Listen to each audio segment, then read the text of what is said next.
On continue les fous du volant aujourd'hui avec la conclusion du duel entre Alpine et McLaren pour la 4e place au classement des constructeurs et grâce à la 7e position notamment d'Esteban Ocon à Abu Dhabi, Alpine a terminé 4e du classement des constructeurs avec 14 points d'avance sur McLaren, ce qui marque quand même une belle progression pour l'équipe française par rapport à l'année dernière. En 2021, Alpine avait terminé 5e du classement des constructeurs, derrière McLaren et à 120 points de l'équipe de Zak Brown. On a donc inversé les positions.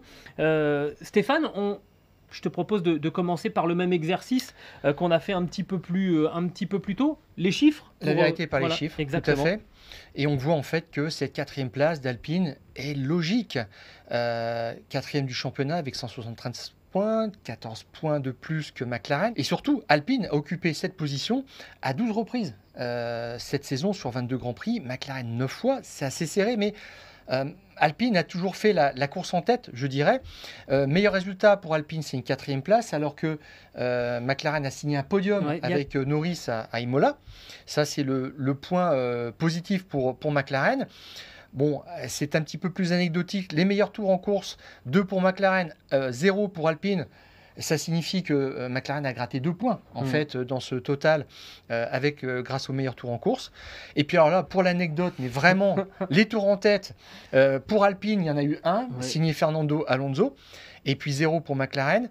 Et là, c'est là où on voit un petit peu l'âpreté de ce duel, là où ça a été beaucoup plus compliqué pour Alpine que McLaren, c'est 8 abandons pour Alpine et 4 pour McLaren, et 8 abandons dont beaucoup ont fait grincer des dents Fernando Alonso, qui en a eu à lui seul 6.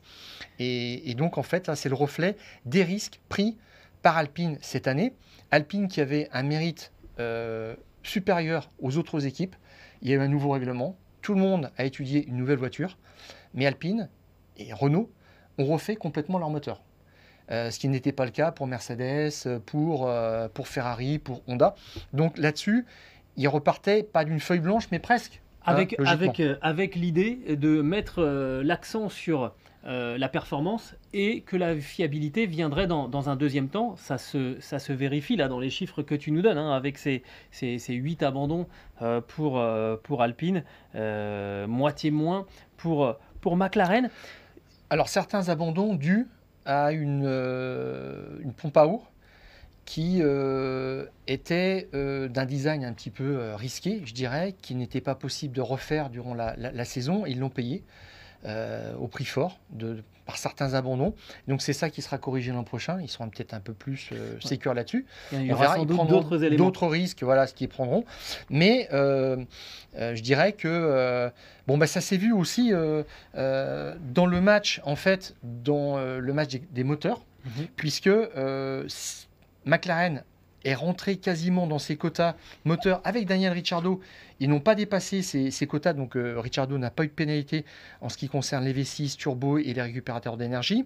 Norris a bénéficié de 4 moteurs V6, et chez Renault, on en a quand même consommé beaucoup plus, 6 pour chacun des 2 pilotes. Ça fait 7 moteurs. En gros, si on compile, ça fait 7 moteurs pour McLaren, 12 pour Alpine. Avec des pénalités de grille à chaque fois qu'il faut récupérer aussi. Donc c'est là où ça a été un petit peu plus compliqué. Tu t'achètes des problèmes quand tu fais ça. Voilà. Mais pour assurer de la fiabilité, il fallait refaire ses moteurs. Bon, voilà. Même si c'est un petit peu bizarre de reprendre des V6 neufs, alors que c'est des périphériques, je dirais, qui posent problème. Mais dans tout ça, en fait, la conclusion dimanche soir pour Alpine, c'était cette 4e place est une étape supplémentaire. Après des 5e places, 3e et 8, c'est une étape supplémentaire vers le projet 2024 des 100 Grands Prix, des fameux 100 Grands Prix. L-Plan. Voilà. 2024, c'est commencer à lutter régulièrement pour des podiums sur des bases régulières. Alors, moi, la conclusion que je tire de tout ça, c'est quand même que Alpine avait 2 pilotes et que McLaren n'en avait qu'un. C'est exactement. Voilà. Mais Alpine peut remercier Ricciardo, qui est passé à la concurrence et qui a fait défaut complètement et qui À est pour McLaren, une ouais. grande part, voilà, qui est pour une grande part dans cet échec de McLaren parce que s'ils avaient eu de Norris, il n'y aurait peut-être pas eu match. Ouais, puisque Lando Norris a terminé 7e du championnat pilote, devant